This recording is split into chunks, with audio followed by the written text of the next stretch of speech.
The alarm bells rang through Kepler station like thunder in the void. Captain Jake Morrison ran down the metal corridors, his boots echoing against the walls. Every screen he passed showed the same terrifying sight. Hundreds of alien ships surrounded, their small colony, dark shapes against the stars like hungry wolves. "How many?" Jake asked as he burst into the command center. Lieutenant Commander Ryan Blake looked up from his station, sweat beading on his forehead. 600 Zephyrian ships, sir. Maybe more coming." Jake felt his stomach drop. Kepler station had maybe 50 ships for defense. They were farmers and miners, not soldiers. The Zephyrians were known across the galaxy for one thing. They killed. Everything. No prisoners, no survivors, nothing left to tell what happened. "Send the distress signal to Earth," Jake ordered. "Full emergency broadcast." Communications Officer Lisa Park shook her head. "Already sent, Captain. Admiral Carter responded from the UES Defiance. They're 4 days away at maximum speed." 4 days.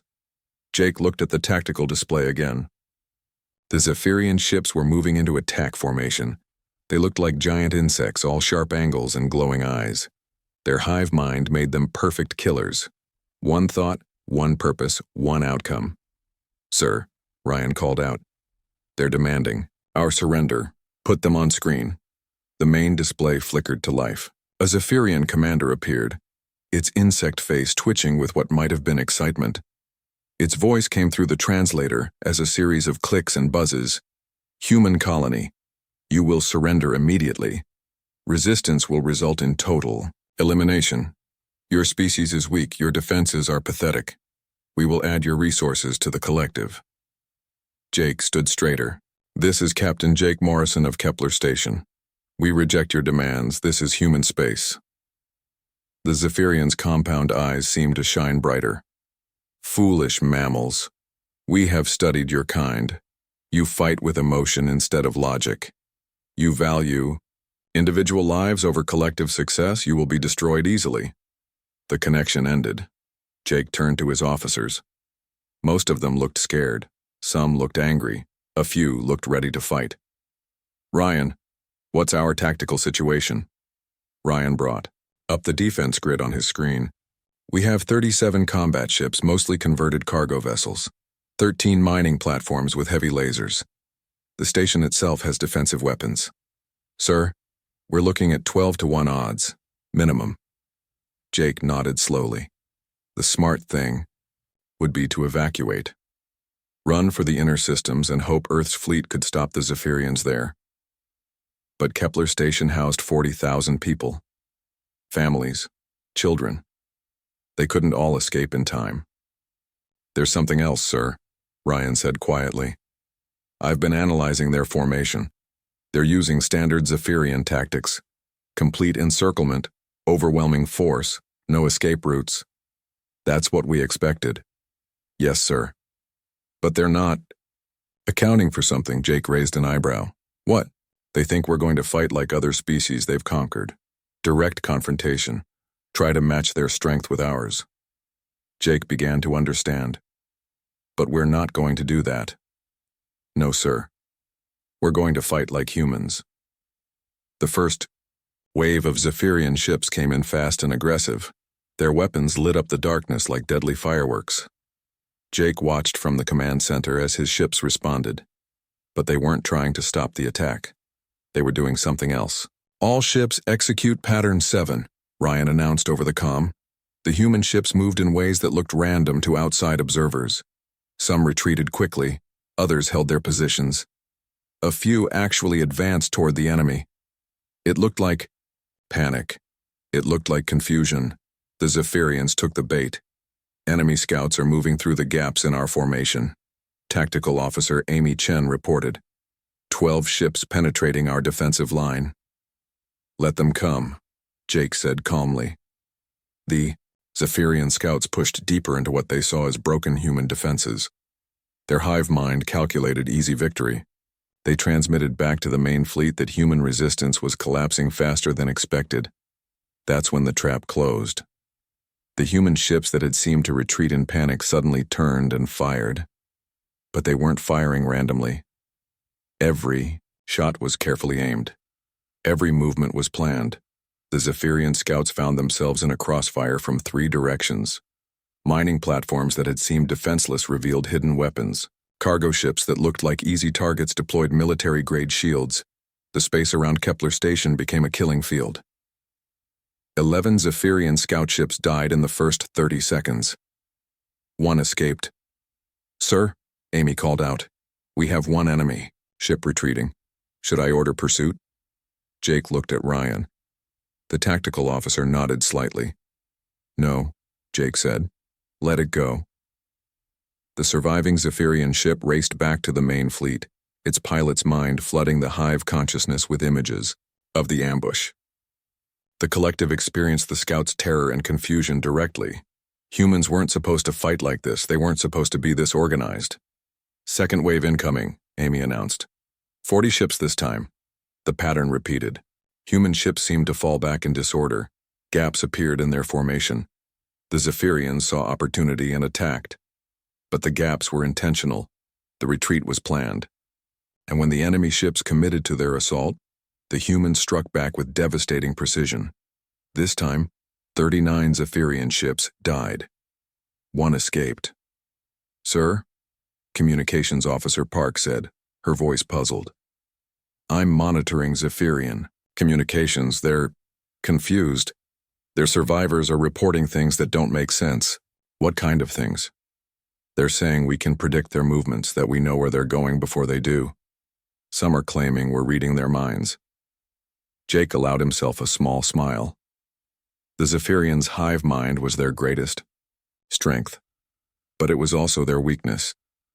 When one member of the collective experienced terror, they all felt it. The survivors weren't just reporting facts. They were sharing their fear. The third wave was different. 100 ships this time, moving more carefully. The Zephyrian commander had learned from the survivors' experiences. They approached the human defensive line with caution, but humans had been preparing for this moment. "Deploy the ghost ships," Jake ordered. Suddenly, the Zephyrian sensors detected twice as many human vessels. Phantom signatures appeared on their screens. Ships that weren't there seemed to be everywhere. The hive mind struggled to process conflicting information. Ryan had spent hours programming the false signals.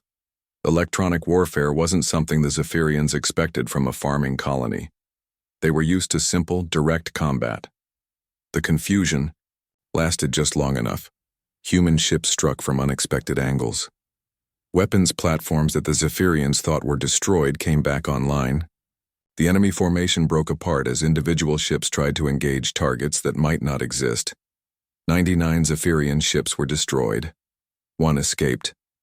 "Admiral Carter is hailing us," Park announced. Jake straightened his uniform. "Put her through, Admiral." Carter's face appeared on screen. She looked surprised and impressed. "Captain Morrison, we're detecting massive debris fields around your position. What's your status?"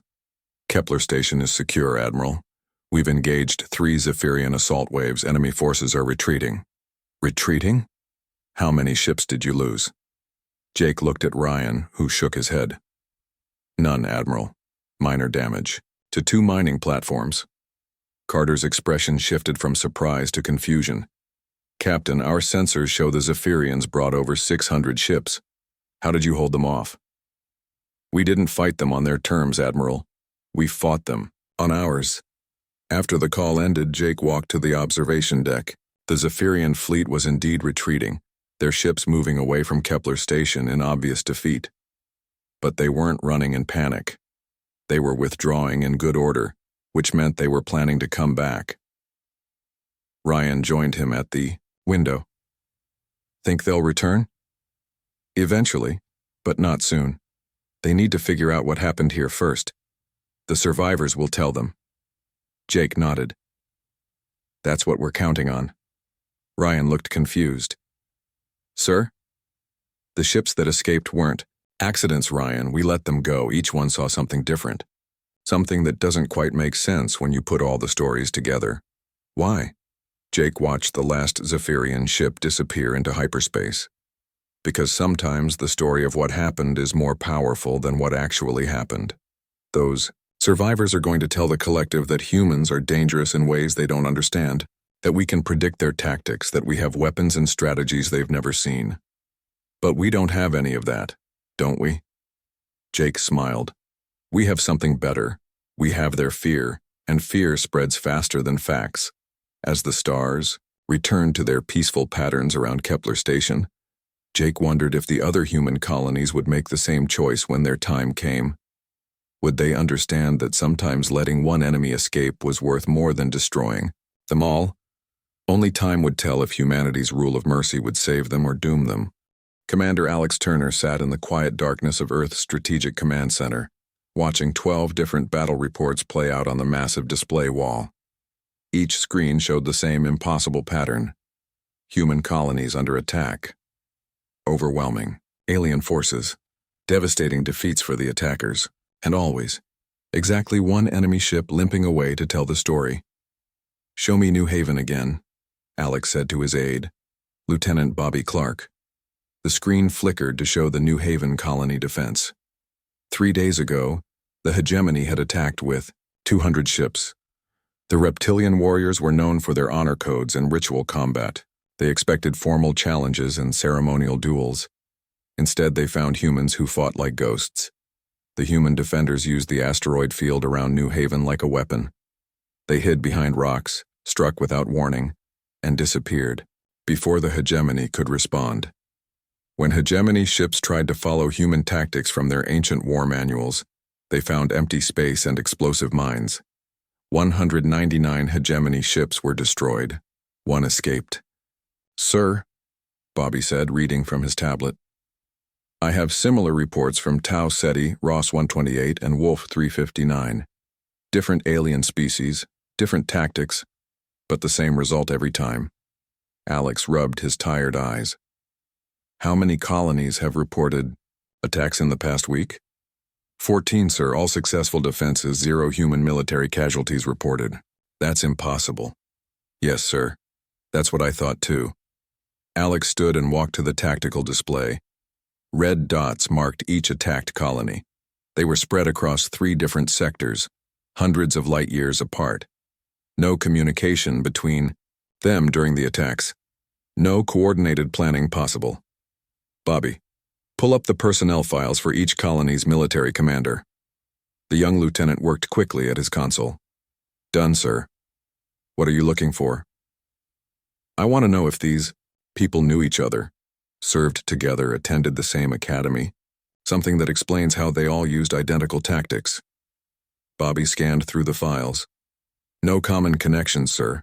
Different backgrounds, different training, different career paths. Commander Rodriguez at Proxima Base is career Navy. Captain Hayes at New Geneva is former Marines. Colonel White at Barnard Star started as a merchant captain." Alex felt a chill run down his spine. Yet they all fought the same way. "Yes, sir. Show me the Proxima Base engagement." The screen changed to show Captain Nina Rodriguez's defense against a collective raiding fleet. The silicon-based collective species were traders and negotiators. They rarely fought, but when they did, they relied on superior numbers and economic warfare. Rodriguez had turned their strength against them. The human ships at Proxima Base were old cargo vessels and patrol boats.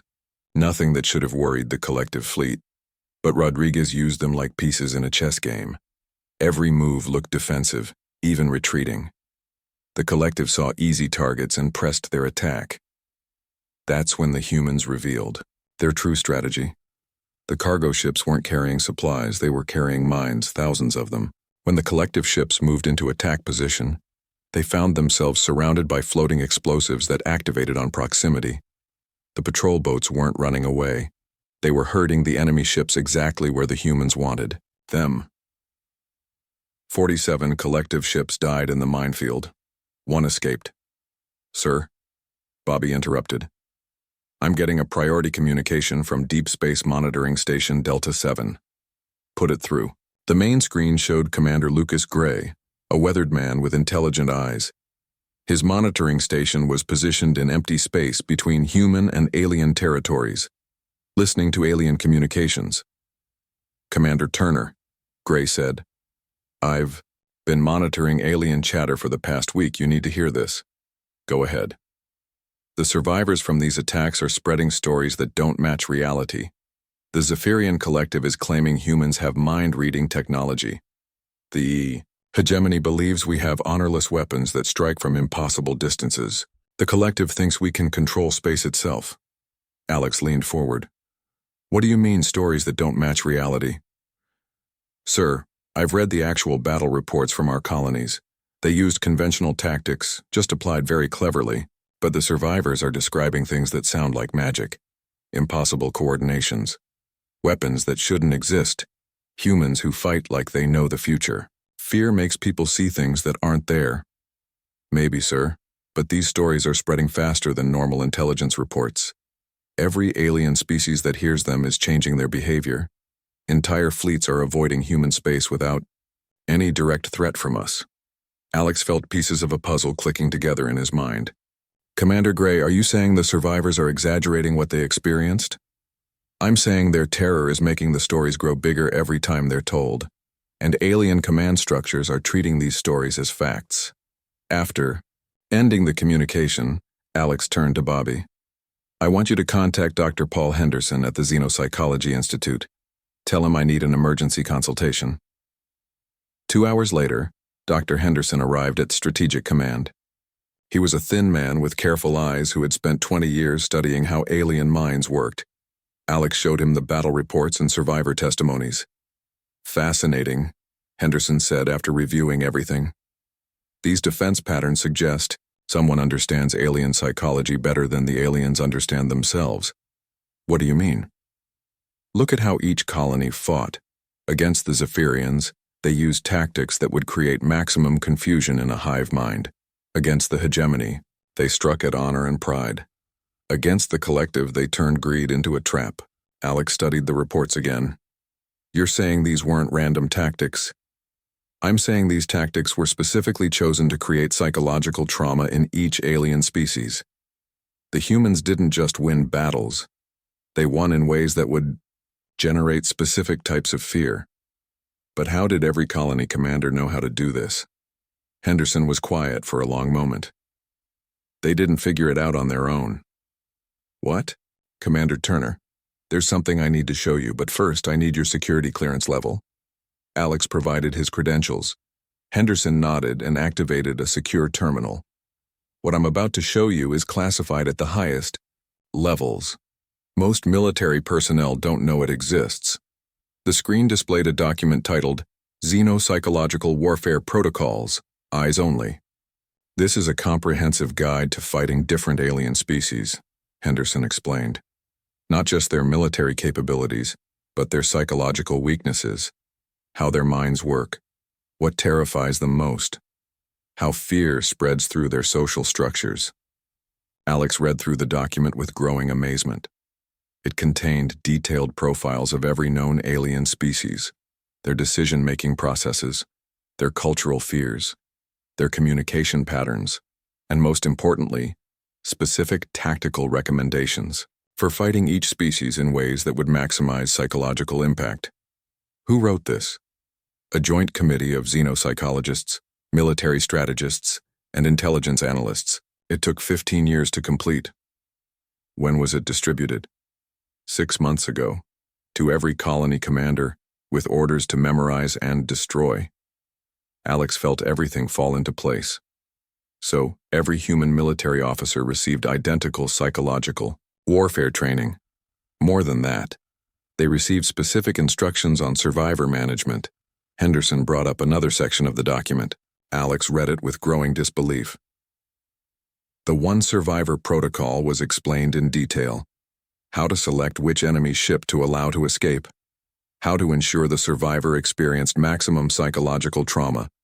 How to craft the experience so their testimony would spread fear most effectively through alien command structures.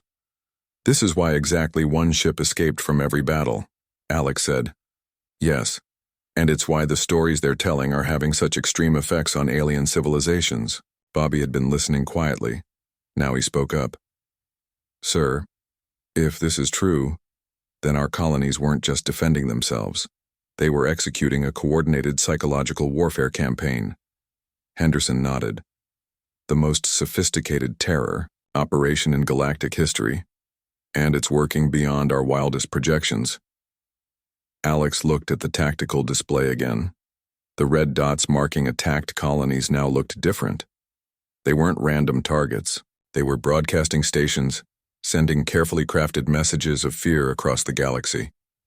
How many alien species have received these survivor reports? Based on our communication intercepts, Henderson said, the stories have reached at least 30 different civilizations, and they're changing their behavior because of what they've heard. Changing how? Trade routes are being redirected away from human space. Military patrols are avoiding our borders. Some species are actually offering tribute through neutral parties hoping to avoid conflict with us. Alex sat down heavily. We're winning a war we're not even fighting. More than that, Henderson said. We're winning it with mercy. Every alien ship we allowed to escape is doing more damage to our enemies than destroying entire fleets would accomplish. Bobby looked confused. But sir, isn't this deception? We're making them think we're more dangerous than we really are. Henderson smiled grimly. Are we? Look at what we've accomplished. 14 successful colony defenses with 0 casualties. The elevator descended deep beneath Luna Base, carrying Colonel Amy Watson toward the most classified facility in human space. Her security badge had been checked 3 times already. Soon she would learn secrets that most humans would never know existed. General Peter Knox waited for her in the briefing room. He was a man who looked like he carried the weight of the galaxy on his shoulders. Behind him stood Dr. Jennifer Kim, Earth's leading expert on alien societies, and Captain Steve Martin, whose battle analysis work had shaped military strategy for the past decade. Colonel Watson, General Knox said as she entered, what I'm about to show you will change how you see humanity's place in the galaxy. Amy took her seat at the conference table. I understand, sir. My clearance has been upgraded for this briefing. Good. Dr. Kim, please begin. Dr. Kim activated the room's holographic display. Images of different alien species appeared in the air above the table. Zephyrians, hegemony reptiles, collective traders, and dozens of others Amy had never seen before. Colonel Watson, what do you know about fear? Dr. Kim asked. It's an emotion that helps creatures survive by making them avoid danger. Correct. But fear is also a tool. For the past 20 years, we've been studying how different alien species experience and process fear. What we discovered changed everything. The display showed brain scans of various alien species. Different colors highlighted active regions during fear responses. Humans experience fear individually, Dr. Kim continued. When one human is afraid, it doesn't automatically make other humans afraid. But most alien species don't work that way. Amy leaned forward. What do you mean? Take the Zephyrians. They share a collective consciousness. When one Zephyrian experiences terror, every Zephyrian in their network feels it directly. The fear spreads instantly through their entire civilization. And the hegemony? Captain Martin stepped forward. The hegemony culture is built on shared honor codes. When one warrior experiences shame or defeat, it affects the reputation of their entire clan. Fear of dishonor spreads through their social structure like wildfire. Dr. Kim nodded. Every alien species we've studied has some form of collective fear response. They're designed to share threats quickly across their population. It's an evolutionary advantage that helps them survive. But it's also a weakness, General Knox added. If you understand how their fear works, you can use it against them. Amy began to understand. The one survivor protocol. Exactly. We don't just let one alien ship escape randomly. We carefully select which ship survives based on detailed psychological profiles. We choose the survivor most likely to spread the specific type of fear that will be most effective against that species. The holographic display changed to show battle analysis from recent colony defenses. Amy watched as human tactical computers highlighted different enemy ships with probability ratings. This Zephyrian scout ship, Captain Martin explained, pointing to one vessel, was selected because its pilot was a primary node in their communication network. When it experienced trauma, that trauma was instantly shared with over 10,000 other Zephyrians. And this hegemony captain, Dr. Kim added, indicating another ship, was from a high-status warrior clan. His defeat and escape in shame would affect the honor of his entire bloodline, paralyzing their military response. Amy stared at the data. You're saying every battle is calculated to create maximum psychological impact. More than that, General Knox said. Every battle is designed to fight the next 100 battles we might never have to fight. The display showed a galaxy-wide map with spreading patterns of color.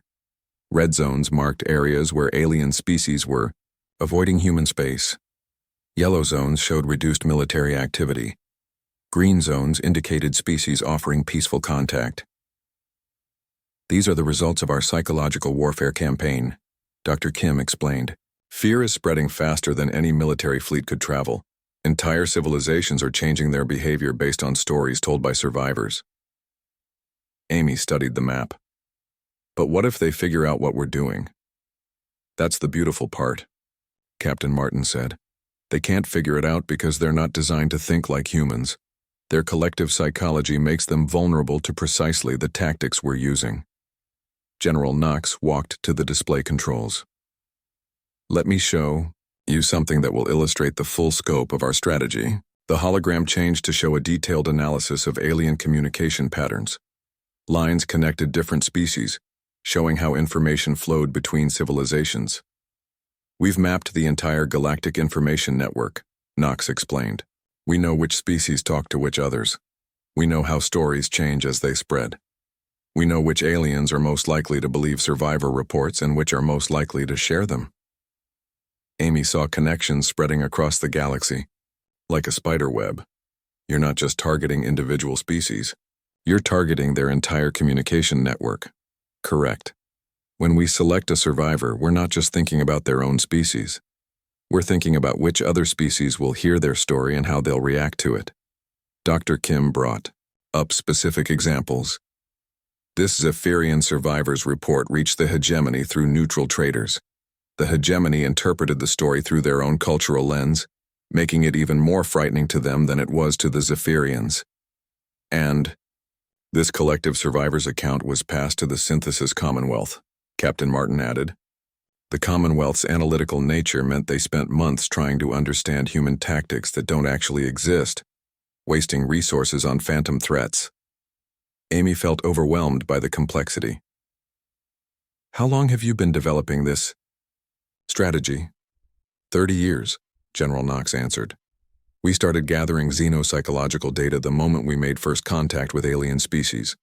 Every trade negotiation, every diplomatic meeting, every cultural exchange was also intelligence gathering. We've been preparing for this war since before most aliens knew humans existed, Dr. Kim said. The holographic display showed historical data, decades of research, analysis, and strategic planning. Amy saw thousands of scientists, psychologists, and strategists working together to understand alien minds better than the aliens understood themselves. But why? Amy asked. Why prepare for war at all? General Knox's expression grew serious. Because we studied galactic history. We learned how alien species interact with each other. Do you know what we found? Amy shook her head. Every new species that enters galactic civilization faces the same challenge. They must prove they deserve to exist. The established species test newcomers through conflict. Those who pass become respected members of galactic society. Those who fail become slaves or extinct. Humans were going to be tested eventually, Captain Martin said. The question was whether we'd be ready. Dr. Kim nodded. Traditional military thinking said we needed bigger ships, better weapons, more soldiers, but we realized something else. We needed to understand our enemies better than they understood themselves. The display showed comparative analysis of human and alien military capabilities. In direct confrontation, humanity was outmatched by most established species. But in psychological warfare, humans had significant advantages. Our individual psychology makes us naturally deceptive, Dr. Kim explained. We can keep secrets, plan complex strategies, and think in ways that collective species find impossible to predict. We also have something most aliens lack, General Knox added.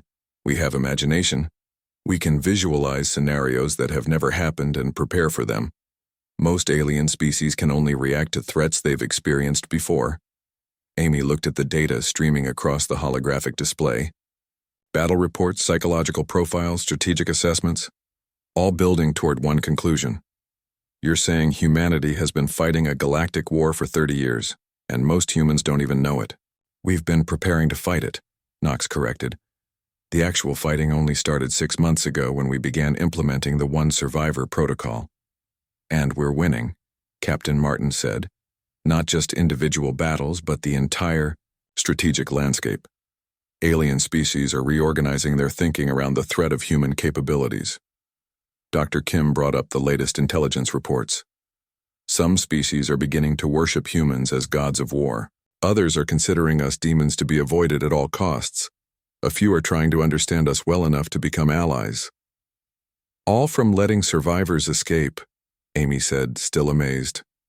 All from understanding that sometimes the story of a battle is more important than the battle itself, General Knox replied.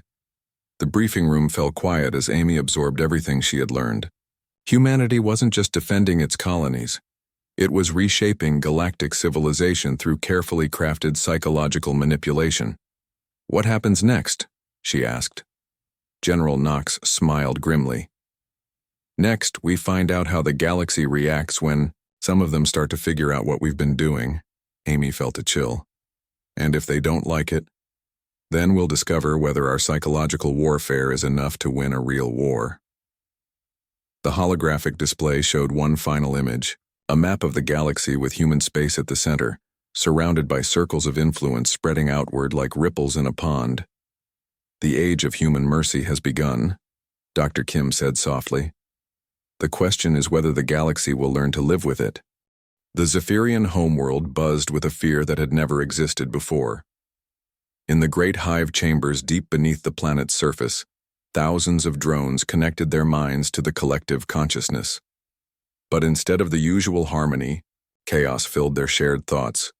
Queen drone Zix-447 tried to process the flood of terror streaming through the network. Every surviving scout that had encountered humans brought back the same impossible reports.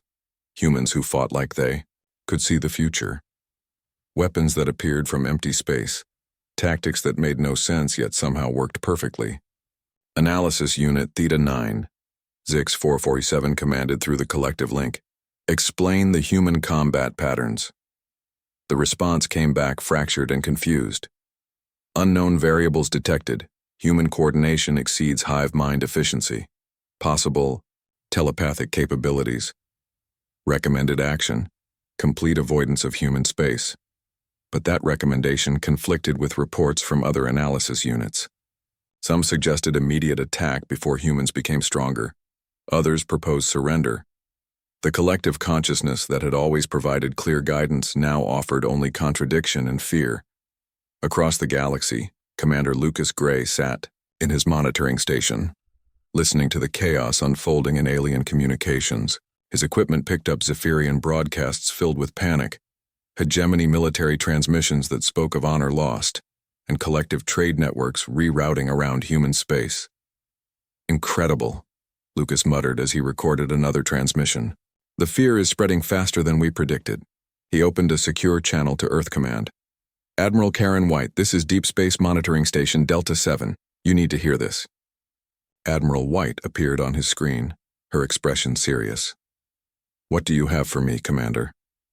Ma'am, I'm monitoring hegemony military communications.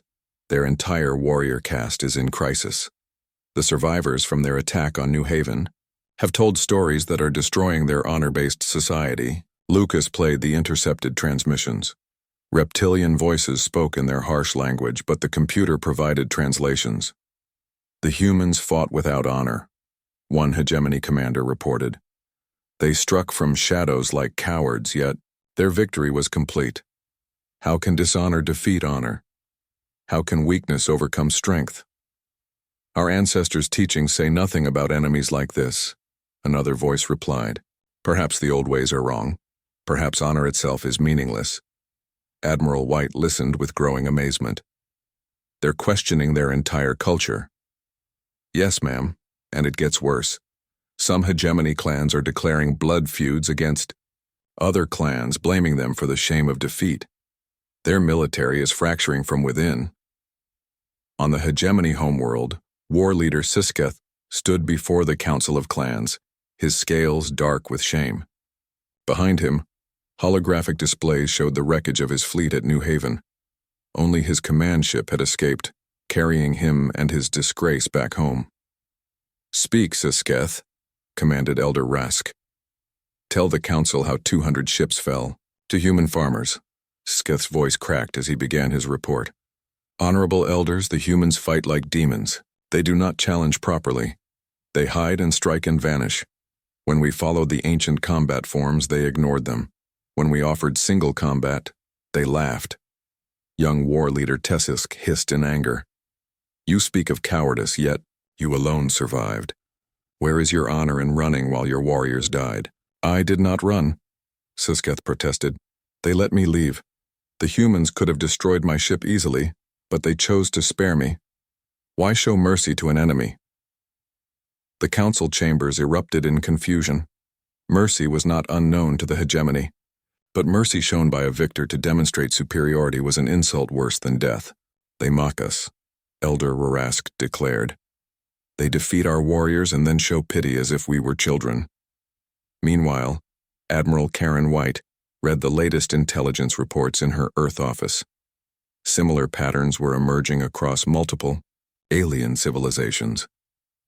The psychological warfare campaign was succeeding beyond all projections. Lieutenant Colonel Danny Ross entered her office carrying a tablet full of new data. "Admiral, you need to see this. We're getting reports from neutral trading stations in the border regions." "What kind of reports?" "Human ships are arriving at alien stations and finding the aliens already surrendering. Some species are offering tribute without any demands from us. Others are requesting formal non-aggression treaties." Karen looked at the data with disbelief. "They're surrendering to us before we even threaten them?" "Yes, ma'am. There's more. A collective trade delegation arrived at Starbase Echo yesterday, offering to share their navigation charts of unexplored systems. They said it was a gift to encourage human friendship." "What did our people tell them?" Commander Peterson thanked them politely and said humanity always appreciated friendly gestures. Karen shook her head. "We're receiving tribute from species we've never fought. The fear is spreading through their communication networks faster than actual contact with humans," Danny explained. "Species that have never seen a human ship are making decisions based on third-hand survivor stories. The success was creating unexpected problems. On the collective homeworld, Trademaster Quinn 7740 studied economic projections with growing concern. The silicon-based collective lived for profit and efficiency, but their entire galactic trade network was being disrupted by fear of humans. "Revenue. Analysis complete," reported Assistant Cole 2293. "Avoidance of human space has reduced trade efficiency by 43%. Recommended solution. Establish formal trade agreements with human government." But that solution terrified Quinn 7740. The survivor reports from Proxima Base described humans who could turn space itself into a weapon. How could the collective negotiate with beings who controlled reality? "Alternative analysis," Quinn 7740 commanded. "Calculate cost of complete withdrawal from human-adjacent sectors." "Cost exceeds acceptable parameters," Cole 2293 replied. "Withdrawal would result in economic collapse within 2 solar cycles." The collective faced an impossible choice. They could not afford to avoid human space, but they were too afraid to enter it. Back on Earth, Dr. Jennifer Kim presented her latest analysis to the Strategic Council. "The psychological campaign has exceeded all projections," she reported. "We're seeing civilization-level changes in alien behavior patterns." General Peter Knox studied her charts. "Explain these changes." "The Zephyrian Collective is experiencing their first civil war in recorded history. Different hive clusters are interpreting the human threat differently, causing breaks in their shared consciousness. And the hegemony? Their honor-based culture is collapsing. Young warriors are challenging the old ways. Some clans are adopting human-style tactics which other clans see as corruption.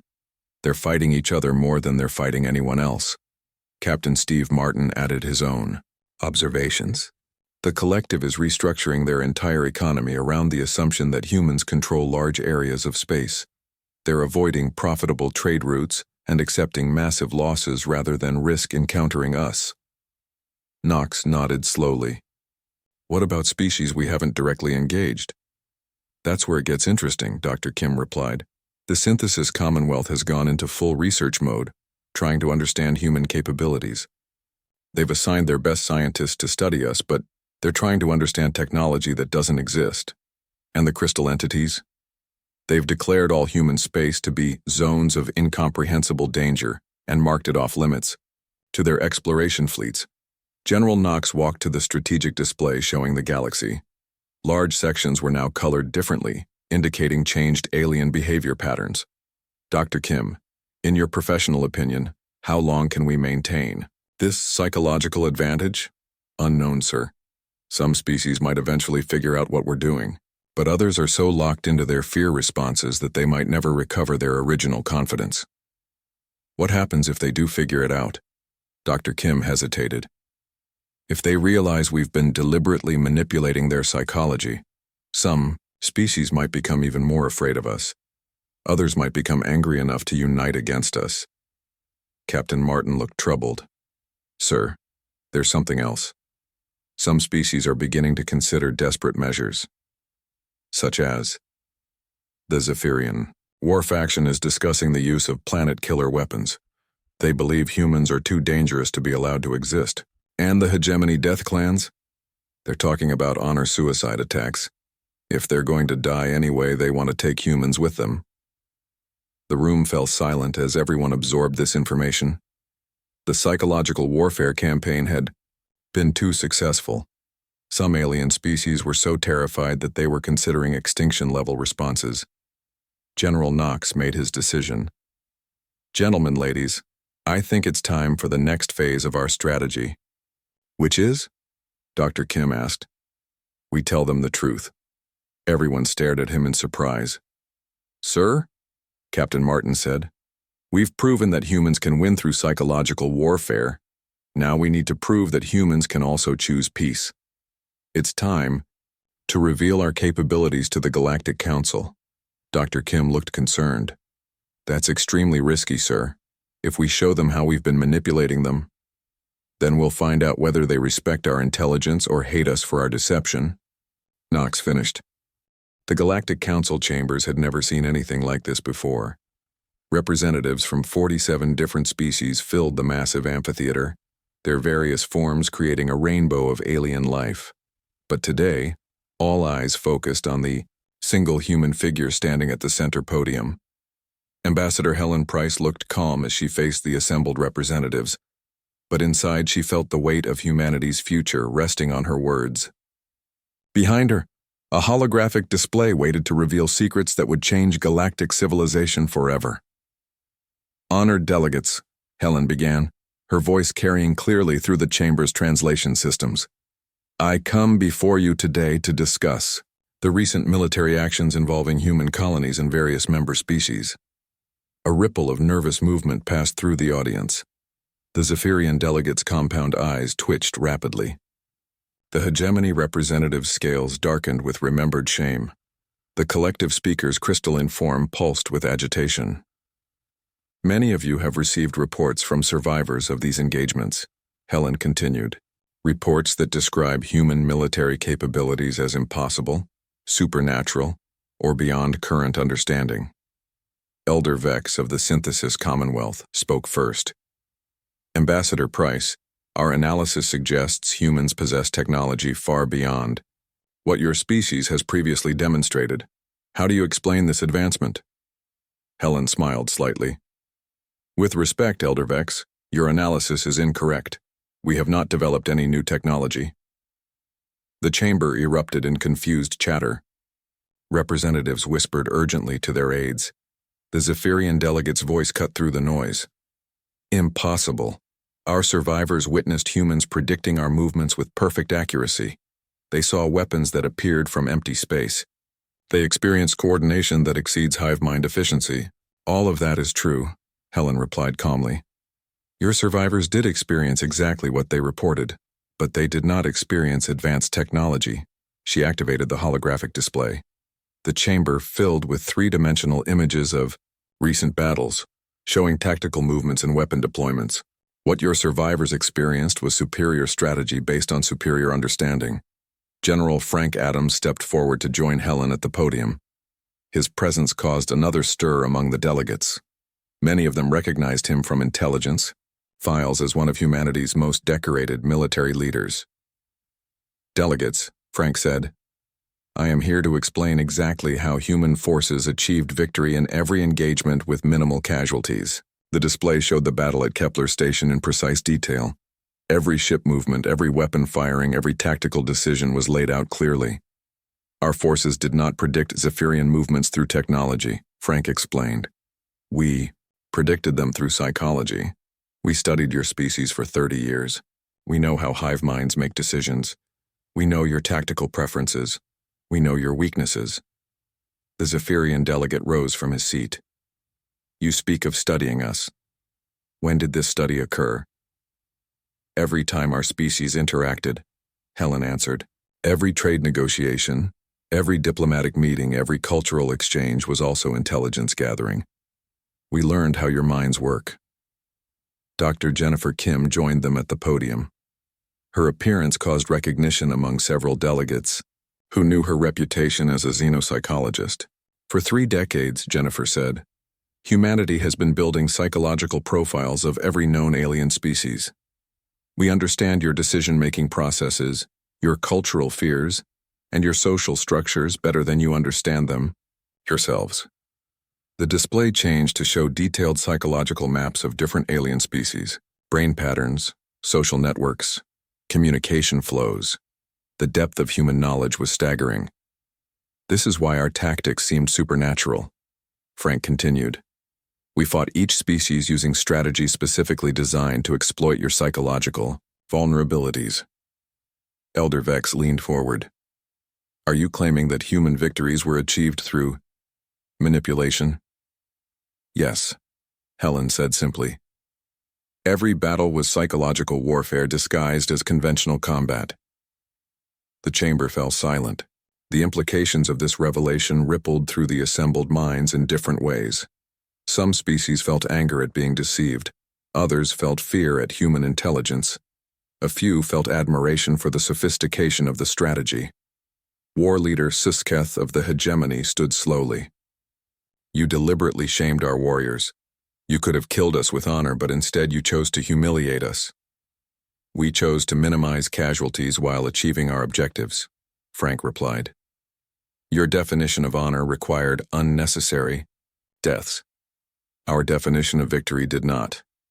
But you let survivors escape, the collective representative said. Why show mercy if your goal was victory? Helen activated another section of the display. It showed the spreading patterns of fear across galactic civilization. Lines of communication carried survivor reports from one species to another, creating expanding circles of influence. Because the survivors were the most important part of our strategy, she explained. Each survivor was carefully selected based on their role in your communication networks. We knew exactly how their reports would spread and what effects they would have. The revelation hit the chamber like a physical blow. Representatives realized they had been manipulating themselves through their own fear responses. You used our own psychology against us, Elder Vex said with something like admiration in his voice. We used your psychology to avoid unnecessary violence, Helen corrected. Look at the results.